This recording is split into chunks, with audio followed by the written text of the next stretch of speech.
videoaula sobre a cultura do trigo.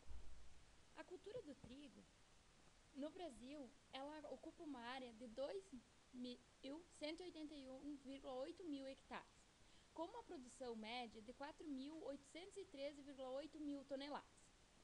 90% da produção se localiza na região sul, sendo que o Rio Grande do Sul tem a maior participação, com 1.030,2 hectares, e uma produção média de 2.573 quilos. A cultura do trigo ganhou espaço pelo fato de existir um aumento pela demanda de alimentos.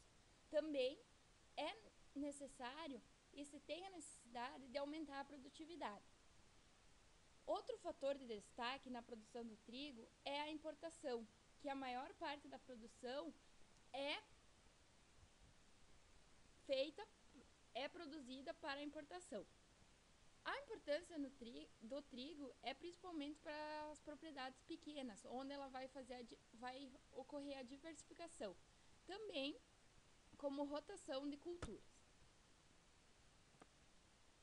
Na cultura do trigo existem diversos problemas fitossanitários, tais como doenças, pragas, plantas daninhas, onde estes vão afetar o rendimento, ocasionando então as perdas de rendimento. A principal causa das doenças está principalmente no clima, na chuva, os dias nublados, o período de molhamento e o material genético. Ou seja, quanto mais produtivas as cultivares, menos qualidade elas vão ter para resistir a esse clima úmido e frio, principalmente do Rio Grande do Sul. Dentre as principais doenças da cultura, a gente pode destacar o oídio, que também é chamado comumente de mofo branco. Ele se desenvolve em temperaturas amenas e com pouca umidade. Quando atinge toda a planta, vai ocasionar perdas na produtividade pela diminuição da taxa fotossintética.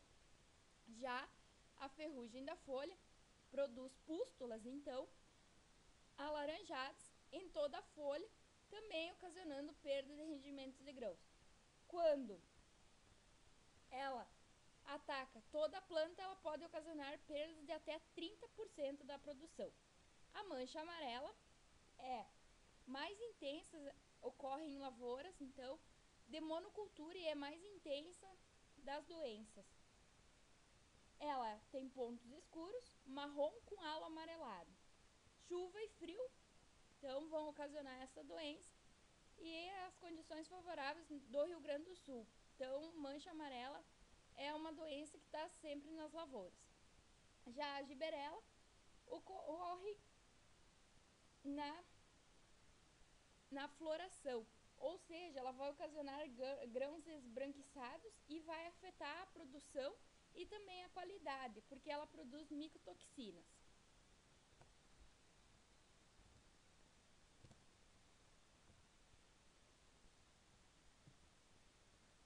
Dentre as principais pragas da cultura, a gente pode considerar, então, o percevejo barriga verde, que ataca em todas as fases da cultura, vão sugar desde as sementes e a plântula, e no emborrachamento ele é mais danoso, ou seja, ocasiona até 30% de perda.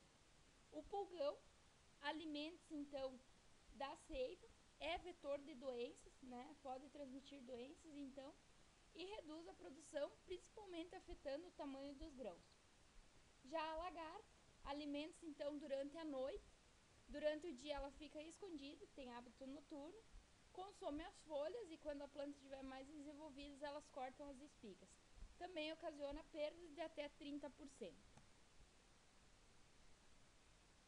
Já as plantas daninhas são hoje uma preocupação mundial pelo fato de haver um controle químico muito assíduo, ou seja, pela facilidade de uso, pelo baixo custo e os resultados satisfatórios, fez com que se usasse um mesmo produto com o mesmo mecanismo de ação, ocasionando uma pressão de seleção.